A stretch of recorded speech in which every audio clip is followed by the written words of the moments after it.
आज का जो प्रोटेस्ट है JK के अंदर प्रोटेस्ट है, ये पूरे भारतवर्ष के अंदर है। और मैं आज उन 13 शहीदों को शत शत नमन करते हैं जिन्होंने 2 अप्रैल 2018 को अपनी शहीदी प्राप्त की थी। SC/ST का जो है सुप्रीम कोर्ट ऑफ इंडिया ने जो निकाला था, उसी को लेकर उन्होंने अपनी शहीदियां पाई थी और वो ऑर्डर वापस कराया था।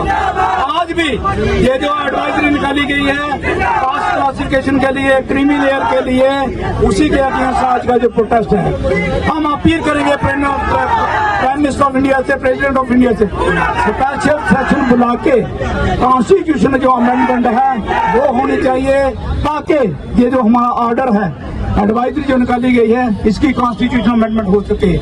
और इसके बाद दूसरी बात हमारी ये है कि ये जितना भी हमारा रिजर्वेशन का हमारा जो प्रोविजन है कॉन्स्टिट्यूशन ऑफ इंडिया के अंदर, तो सारे का सारा शेड्यूल 9 में, सूची 9 में जो है वो डाला जाना चाहिए, ताकि ये रोज के जो ऑर्डर बीच के निकले हैं वो नहीं निकल सके।